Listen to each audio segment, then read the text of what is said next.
Pour la première fois, l'opposition cambodgienne avait réussi à s'unir, mais elle n'a pu désarçonner le parti du peuple cambodgien, fidèle au Premier ministre Hun Sen.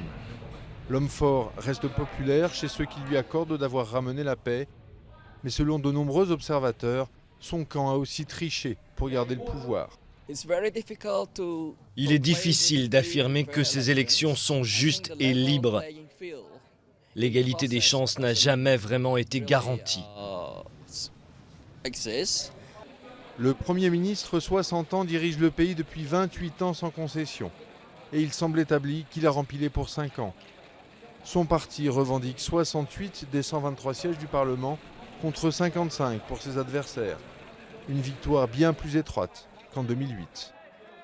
Ils ont donné beaucoup plus de sièges à l'opposition cette fois. Mais si le CPP était intelligent, il écouterait, entendrait le conseil des électeurs et commencerait à réagir. Les résultats provisoires annoncés par le clan Hun Sen ont été rejetés par l'opposition. Son leader, Sam Rainsy, vient de rentrer d'exil mais n'a pas pu se présenter. En dépit d'un résultat au final très bon, il crie à la fraude électorale et affirme que son parti aurait dû gagner.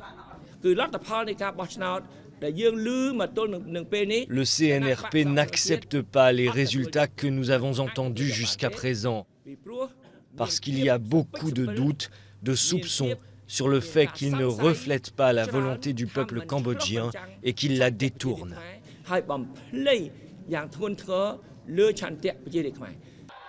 Après quelques brefs incidents, la vie a repris son cours à Phnom Penh.